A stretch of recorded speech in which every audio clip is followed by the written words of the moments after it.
नमस्कार साथियों। तो आज है 15 जनवरी 2026। दोस्तों, बात करेंगे इस वीडियो में कुछ इंपॉर्टेंट कंपनी की शेयर्स के ऊपर, कुछ इंपॉर्टेंट अपडेट्स है, कुछ इंपॉर्टेंट न्यूज़ है। तो चलिए एक एक करके कवर करते हैं। तो सबसे पहले हम बात करेंगे एक छोटे से कंपनी, मतलब स्मॉल कैप शेयर, जिसका नाम है बेस्ट एग्रो लाइफ लिमिटेड। अच्छा, ये जो शेयर आपको दिख रहा है आज की डेट में लगभग 430-31 रुपए के आसपास। यही शेयर दोस्तों, क्या आपको पता है, कल आपको लगभग 28 रुपए के भाव में मिलेगा। जी हाँ, 431 रुपए की शेयर 28 रुपए के भाव में मिलेगा। सो देखिए क्या है, कंपनी आज से तकरीबन 1 महीने पहले की बात है, अपने शेयर होल्डर के लिए बोनस के साथ साथ स्टॉक स्प्लिट का भी इशू किया था। अब बोनस इशू किया था 1:2 रेशो में, स्टॉक स्प्लिट की इशू किया था 1:10 रेशो में, जिसका एग्स डेट है कल यानी 16 जनवरी के दिन। अब प्रॉब्लम यहाँ पे नहीं है। अब इसको अगर आप थोड़ा ब्रेक करेंगे तो आपको नजर आएगा जो एलिजिबल शेयर होल्डर है उनका जो एक क्वांटिटी की शेयर वो 15 टाइम्स हो जाएगा, 15 गुना हो जाएगा। अब जैसे कि आपको पता है, वो तो चलो ठीक है, जो एलिजिबल शेयर होल्डर है उनको मिल जाएगा 15 गुना क्वांटिटी वाइज, पर उसके साथ साथ एक डेट के दिन क्या होता है, प्राइस एडजस्टमेंट होता है। तो वही कल होगा। शेयर 15, मतलब इसको अगर हम 15 भाग में भाग करें, उसकी एक भाग हो जाएगा, लगभग वही 28-29 रुपए के आसपास। ठीक है, तो सडनली अगर आपने देखा कि आपके पोर्टफोलियो में इस कंपनी की शेयर है और शेयर प्राइस एकदम से खराब हो चुका है, तो ज्यादा टेंशन लेने की जरूरत नहीं है। प्राइस एडजस्टमेंट है बेसिकली, और अगले 5 से 7 ट्रेडिंग डेज के अंदर आपको मिल जाएगा शेयर एक्स्ट्रा। ठीक है, चलो आगे बढ़ते हैं। अच्छा, नेक्स्ट कंपनी आपके HDFC लाइफ। अच्छा, वैसे आज बहुत सारे कंपनी की रिजल्ट आउट हुआ है, 2-4 में ऑलरेडी पिछले 2 वीडियो में दे चुका हूं। अच्छा, HDFC लाइफ की रिजल्ट चलिए देखते हैं, नोट करना ध्यान से। देखिए,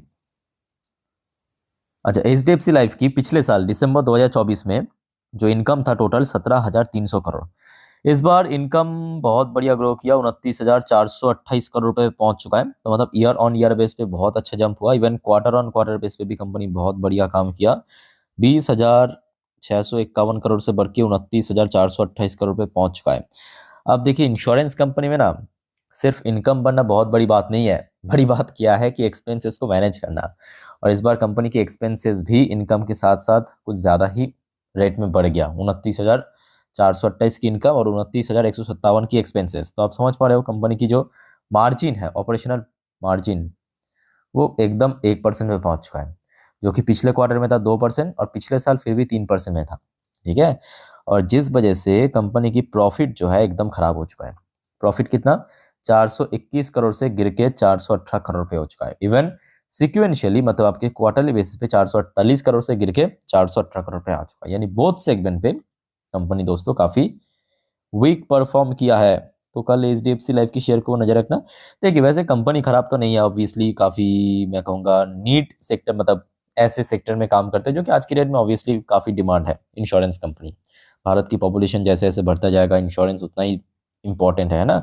तो पिछले 1 साल में शेयर ने बहुत अच्छा रिटर्न तो दिया है, बट ये भी फैक्ट है कि तकरीबन पिछले 7-8 महीने से शेयर एक ही रेंज के आसपास ट्रेड कर रहा है, ना इसमें बहुत ज़्यादा कोई गेन हो रहा है, ना कोई बहुत ज़्यादा गिरावट हो रहा है। ओके, सो जो भी है ये आपके निफ्टी की पार्ट है, तो इसको वो नज़र रखना। उसके बाद आइए, अब अंबानी जी की एक और कंपनी जियो फाइनेंशियल सर्विस, आज इसका भी रिजल्ट आउट हुआ। और दोस्तों, अगर आपके पास जियो की शेयर है ना, थोड़ा सा आप मेंटली प्रिपेयर होके चलिए, क्योंकि रिजल्ट उतना बढ़िया नहीं हुआ। तो चलिए दिखाता हूँ। अच्छा, दिसंबर 2024 पिछले साल कंपनी की इनकम था 438 करोड़ रुपए।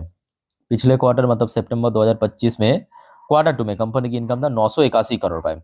इस बार देखिए कंपनी की इनकम 901 करोड़ रुपए। मतलब एक तरफ आप देखेंगे इनकम जो है ईयर ऑन ईयर बेस पे इंक्रीज हुआ, और इंक्रीज मतलब क्या, दुगने से भी ज्यादा हो गया है ना।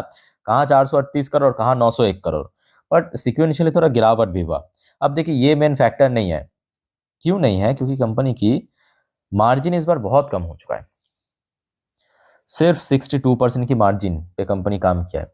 पिछले साल कितना था, 71%, पिछले क्वार्टर में 70%। एक और फैक्टर मैं आपको दिखाता हूँ, जिस वजह से कंपनी की जो प्रॉफिट बिफोर टैक्स 371 करोड़ हुआ, ईयरली बेसिस पे भी गिरा, क्वार्टरली बेसिस पे लगभग आधा हो चुका है। ऊपर से इस पर टैक्स भी ज्यादा पे किया, 28% टैक्स दिया सरकार को। कंपनी की लास्ट ईयर में प्रॉफिट था, मतलब दिसंबर 2024 में 295 करोड़, इस बार देखिए 269 करोड़ रुपए आ चुका है। पिछले 1-1.5 साल से सबसे खराब प्रॉफिट और इधर तो आपके क्वार्टर ऑन क्वार्टर बेस पे तो आधे से भी कम 50% कोर गिर गया, ठीक है। सो जियो फाइनेंशियल सर्विस की परफॉर्मेंस ठीक नहीं हुआ, ये तो है। अब देखिए कभी कभी मैं कहूँगा एक्सेप्शन भी होता है। एक्सेप्शन मतलब मान लीजिए कि कंपनी बहुत खराब परफॉर्म किया, उसके बावजूद भी शेयर चल गया, वो अलग बात है, उसको हम नहीं पकड़ेंगे। जो नॉर्मली होना चाहिए मतलब जनरली वही आई थिंक कि हो सकता है, ठीक है। तो कल आपके पास अगर शेयर है तो थोड़ा बहुत मेंटली प्रिपेयर होकर चलिए कि शेयर थोड़ा बहुत पिट सकता है। लेट्स सी क्या होता है। बाय द वे दोस्तों, कल 16 तारीख याद रखना, बहुत सारे और भी कंपनी के रिजल्ट आउट होगा। फटाफट आप एक आध के नाम देख लीजिए। बहुत सारे कंपनी, जैसे कि कुछ बड़े कंपनी आपको मैं दिखा रहा हूँ, विप्रो हो गया। अच्छा, रिलायंस इंडस्ट्री की कल रिजल्ट है, याद रखना कल रिलायंस इंडस्ट्री की रिजल्ट है।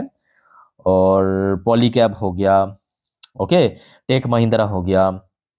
तो इन सब कंपनी की रिजल्ट आते ही दोस्तों मैं आपको इन्फॉर्म कर दूंगा। चैनल को फॉलो जरूर करना, ठीक है। इंपॉर्टेंट कंपनीज आप समझ पा रहे हो, रिलायंस इंडस्ट्री के रिजल्ट मोस्ट इंपॉर्टेंटली, क्योंकि ये निफ्टी फिफ्टी की सबसे जो 3 वेटेज रखने वाली कंपनी में से है।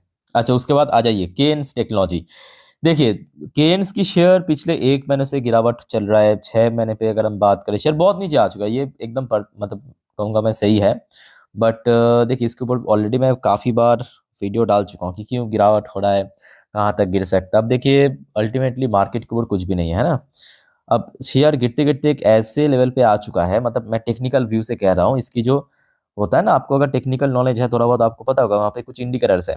इनमें से एक है आपके आरएसआई इंडेक्स। आरएसआई इंडेक्स इसकी ओवरसोल्ड जोन पे चल रहा है और बहुत ज्यादा नीचे चल रहा है। ओवरसोल्ड जोन मतलब क्या, एक्सट्रीम ओवरसोल्ड जोन पे चल रहा है, ठीक है। तो यहाँ से शेयर सडनली बैक कर सकता है, मतलब बाउंस बैक कर सकता है, ठीक है। उसके साथ साथ दोस्तों मोस्ट इंपॉर्टेंटली आगे बजट है। आप कहेंगे इस बार बजट के साथ इसकी क्या संपर्क है। दोस्तों आपके जानकारी के लिए बता कर रखना चाहता हूँ, भारत में बहुत ही गिने चुने company semi conductor chip manufacturing के ऊपर काम कर रहा है। उनमें से एक है केन्स टेक्नोलॉजी, याद रखिएगा। और इस बार बजट में, क्योंकि देखिए आपके जियोपॉलिटिकल प्रेशर है, तो सरकार खास करके सेमी कंडक्टर के ऊपर कुछ ना कुछ बड़ा बजट, या आप कह सकते हो कि सरकार की तरफ से बड़ा सपोर्ट दे सकता है कंपनीज को। ऐसा मैं नहीं कह रहा हूँ, मैं आपको थोड़ा दिखाने की कोशिश करता हूँ। ये देखिए यहाँ पे एक वेबसाइट है, वहाँ जो कि यहाँ पे पब्लिश किया कि 3 semiconductor stock to watch as union budget 2026 near. ये आपके इनमें से 3 में से एक आपकी केन्स भी है, ठीक है। तो जिस वजह से मैं कहूँगा केन्स के ऊपर नजर रखना, क्योंकि शेयर अपना लाइफ टाइम हाई से तो बहुत नीचे आ चुका है। मतलब शेयर की लाइफ टाइम हाई अगर आप देखेंगे लगभग 7,500 के ऊपर, 7,700 है ना। वहां से तो शेयर बहुत नीचे आ चुका है। मैं एक बार देख के बताता हूँ, ये देखिए अभी मतलब यहाँ से अगर हम बात करें लगभग यहाँ पे 51% नीचे दिख रहा है, बट एक्चुअल में अगर देखा जाए और भी नीचे है। तो कभी भी इसमें बाउंस बैक हो सकता है। अच्छी कंपनी है, क्योंकि कंपनी की देखिए फंडामेंटली कोई इशू नहीं है। जो भी इशू है एक्सटर्नल इशूज की वजह से बैक टू बैक इसमें हो सकता है कि सेल ऑफ चल रहा है। इवन सिर्फ केन्स की बात नहीं है, एंटायर ईएमएस सेक्टर ही डाउन चल रहा है, ये भी फैक्ट है। आइए अब आगे बढ़ते हैं आईपीओस के जीएमपी, जैसे कि डिजिलॉजिक 4.81% की प्रीमियम, शैडो फैक्स टेक्नोलॉजी 14% का प्रीमियम, केआरएम आयुर्वेदा 11% का प्रीमियम, अरमर सिक्योरिटी 7% का प्रीमियम, अमागी मीडिया 7% का प्रीमियम, इंडो एसएमसी 21% का प्रीमियम, ग्री रिन्यू 6% का प्रीमियम, अवाना 22% का प्रीमियम, डेफ्रेल 13% का प्रीमियम। भारत कोकिंग की प्रीमियम बढ़ चुका है, 60% पहुंच चुका है। कल तक 50-55 में चल रहा था, 60% पे पहुंच चुका है। तो दोस्तों आपका अलॉटमेंट मिला या नहीं मिला कमेंट करके बताइए जरा। आई थिंक कि आज अलॉटमेंट रिजल्ट आउट होने वाला था, मैं अगर गलत नहीं हो तो। और ये बाजार में लिस्ट होगा आपकी 19 तारीख, पहले 16 तारीख डेट चल रहा था, अभी चेंज कर दिया, ठीक है। चलो दोस्तों आगे बढ़ते अगले टॉपिक पे, बट उसके पहले साथियों आप सभी को रिक्वेस्ट करूंगा, अगर आपको वीडियो अभी तक अच्छा लगा, इन्फॉर्मेटिव लगा, प्लीज वीडियो को लाइक करना और प्लीज दोस्तों चैनल को सब्सक्राइब करके जरूर रखना, ऐसे इन्फॉर्मेटिव वीडियो हर रोज हर वक्त पाने के लिए। और याद रखना मेरे प्यारे साथियों, जो नेक्स्ट वीडियो आएगा मतलब रात की 10:30 की वीडियो, जिस पर हम नेक्स्ट डे मार्केट प्रेडिक्शन, कल शुक्रवार के दिन बाजार किस तरफ खुल सकता है, Nifty bank Nifty resistance support analysis, और मोस्ट इंपॉर्टेंटली आज पूरे दिन शेयर बाजार की पूरा जानकारी आपको मैं दे दूंगा। सो नेक्स्ट वीडियो दोस्तों मिस मत कीजिएगा, इंपॉर्टेंट सब टॉपिक है कल बाजार के लिए वाइटल, ठीक है। बहुत सारे चीज आप क्लियर हो जाएंगे। चलो आगे बढ़ते हैं। अच्छा, वैसे आपको मैं याद होगा परसों भी कहा था कि रेलवे सेक्टर को नजर रखना, सामने बजट है और भी कुछ खबर था जिस वजह से, तो देखिए लास्ट डे शेयर में बहुत अच्छा मूवमेंट हुआ, चाहे आईआरएफसी की बात करें, आरवीएनएल की बात करें, रेलटेल, जेडब्ल्यूएल, टीटागढ़, टैक्समैको, मोस्टली शेयर दोस्तों 2.5%, 3%, जेएसडब्ल्यूएल एक्सेप्शनली 11.5% चल गया है। देखिए इस बार मैं कहूँगा बजट बहुत इंपॉर्टेंट है कुछ सेक्टर्स के लिए स्पेसिफिकली, और उसके पीछे ठोस बजा भी है, ऐसा नहीं कि सिर्फ ऐसे ही ठोस बजाए। एक तो आपकी डिफेंस हो गया, रेल हो गया, सेमीकंडक्टर हो गया, और भी कुछ सेक्टर्स है। यहाँ पे उतना कवर नहीं करेंगे, मतलब चर्चा नहीं करेंगे, सिर्फ जितना जरूरी है उतना ही करेंगे। रेलवेज क्यों इंपॉर्टेंट है, देखिए यहाँ पे दो रीजन है, समझने की कोशिश करना। सबसे पहला रीजन यह है कि पिछले बजट में रेलवेज के लिए कोई भी बजट एलोकेशन बढ़ाया नहीं गया था, फिक्स रखा था, ठीक है। सो दैट्स वाई इस बार बढ़ाया जा सकता है, क्लियर। और दूसरा जो इंपॉर्टेंट कारण है कि इस बार रेलवे से जो गवर्नमेंट ऑफिशियल की तरफ से भी आपके लगभग 1 महीने पहले की बात है, अपडेट मैं आपको दिया था इसी चैनल पे, कि गवर्नमेंट ऑफिशियल की तरफ से कहा था कि इस बार जो हमारे सेफ्टी के ऊपर, ठीक है, आपके एक बड़ा एलोकेशन इम्पोज होगा, मतलब देगा। और सेफ्टी मतलब आपके यहाँ पे जो कवर्स टेक्नोलॉजी पूरे पैन इंडिया में फिक्स्ड करने के लिए, तो कहीं ना कहीं देखा जाए यहाँ पे रेलवे की एलोकेशन इस बार बढ़ सकता है, और मोस्ट इंपॉर्टेंट सेक्टर इस बार बजट में, ठीक है। तो कल के लिए भी मैं कहूँगा कि रेलवे सेक्टर को इग्नोर मत करना, ठीक है। अच्छा चलो आगे बढ़ते हैं। कोल इंडिया भाई बढ़िया खेल रहा है, मतलब देखिए वो होता है ना, मैं आपको क्यों बार बार कहता हूँ कि पेशेंस रखिए, पेशेंस रखिए। शेयर अगर आप देखेंगे बीच में, ये देखिए गिरावट हुआ था 550 के लेवल से, शेयर ये देखिए लगभग 1 साल कोई मूवमेंट ही नहीं किया, और पिछले 1 महीने पे आप देखिए भाई कितना चल गया, है कि नहीं। तो अल्टीमेटली पेशेंस तो काम आता है, कंपनी अगर बढ़िया रहा। और यहाँ पे मैं इसलिए भी कह रहा हूँ, दो भाई ताबड़तोड़ खबर है। सबसे पहला खबर देखिए, ये कोई इंडियन मीडिया ने पब्लिश नहीं किया, ये बाहर की एक मीडिया रेवटा ने पब्लिश किया है। क्या कहा देखिए, Coal India ice rare earth pack in Australia, Russia and Africa unique executive से। समझ पा रहे हो ना, बड़ा गेम खेल रहा है कोल इंडिया, बहुत बड़ा गेम खेल रहा है। रेयर अर्थ जो आज की डेट में सबसे बड़ा डिमांड है। अब देखिए कोल इंडिया को भी पता है कि जिस रफ्तार से सरकार या बाकी कंपनीज आपके जो कोल बेस्ड पावर प्लांट को चेंज कर रहा है, हो सकता है कि 10 साल बाद कोल की उतना वैल्यू नहीं बचेगा, तो हमें कुछ और करना पड़ेगा। तो क्या करें आज की डेट में भाई, मोस्ट डिमांडेड क्या है, रेयर अर्थ। भाई चलो ठीक है, कोल को हटाओ, मतलब कोल का भी प्रोडक्शन करेंगे और साथ ही साथ रेयर अर्थ का भी प्रोडक्शन, मतलब जो माइनिंग करेंगे। ओके, सो कोल इंडिया पे बड़ा गेम खेल रहा है, याद रखना। और ये कोई छोटे मोटे कंपनी नहीं है, बड़े कंपनी है, बड़े कह सकते हो कि बिग प्लेयर है।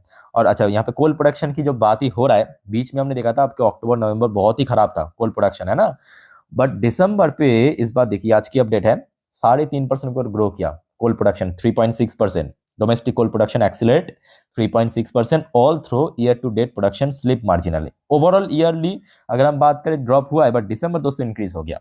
ओके, सो कल दोस्तों अगेन कोल इंडिया को नजर रखना। अच्छा, मोस्ट इंपॉर्टेंटली कोल इंडिया की जो सब्सिडरी अभी अभी आपको मैं दिखाया, भारत कोकिंग कोल, आपकी 19 तारीख को लिस्ट होगा। ऑब्वियसली इसमें जो स्टेक सेल कर रहा है आपकी कोल इंडिया, मोटा पैसा मिलेगा, ठीक है। और डिविडेंड बेस्ड कंपनी है, तगड़ा डिविडेंड भी पे करता है। तो जो भी है दोस्तों, मिला जुला के मतलब कहने का मतलब यह है कि कल कोल इंडिया को नजर रखना।